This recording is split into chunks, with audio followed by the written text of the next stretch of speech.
Nagbisita si Presidente Ferdinand Bongbong Marcos Jr. sa Catanduanes kasudbang hapon, Nobyembre 19 nga ni personal na mahiling ang distrosong winalat kan Super Typhoon Pipito sa probinsya. Antas ang pananaonin asistensya, nagkundot sermon ng Presidente ng aerial inspection nga ni maaraman ang hiwas kan distrosong winalat kan naunang bita na bagyo sa lugar.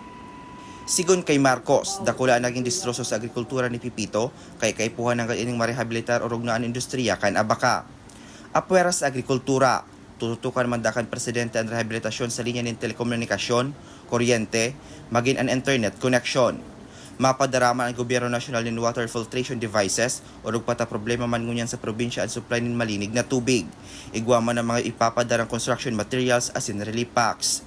Mag-alala, pag-alis po namin, tuloy-tuloy din po pag-distribute ng ating food packs, pagbigay ng AX payout at lahat po ng pati na yung mga nasirang tanim, ang DA mag-i-inspeksyon dyan para ulit mabigyan ng suporta ang ating mga magsasaka. Nakita ko po, yun naman mga fish pond, mukha naman medyo hindi gano'ng malaking sira, mayroon mga nasira. Kaya yun din, para sa ating mga mangingisda, ay magbibigay din tayo ng tulong para makabawi po at makabangon ulit. Kasabay kan sa iyang pagbisita, unmel 500 man ang benepisyaryo hali sa banwaan ng Virac ang natawanan ng government assistance kan Presidente. Ginibo ang distribusyon sa Virac Sports Complex. Happy, siyempre, kahit paano. Kahit kumti lang yan, okay lang. Apisar kaini, nagtao man ng 50 milyon pisong kantidad ang Presidente kay Catanduanes Governor Buboy Cua bilang pundo sa gigibuhan ng rehabilitasyon kan probinsya. Asahan po ninyo, andito po ang inyong pamahalaan upang natiyak na kung ano man ang inyong pangangailangan.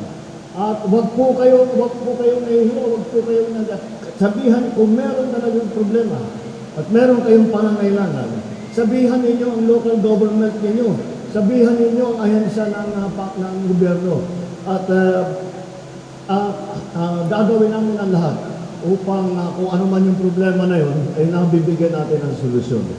Mientras tanto, kaibahan ng Presidente sa pagbisita kay sina DPWH Secretary Manuel Bunuan, DSWD Secretary Lexon Gatchalian, DOLE Secretary Bienvenido Lagesma, DILG Secretary Juanito Victor Molla Jr., as in PCO Acting Secretary Cesar Chavez. Para sa mga baretang tatak, Bicol, Hercules Barbacena.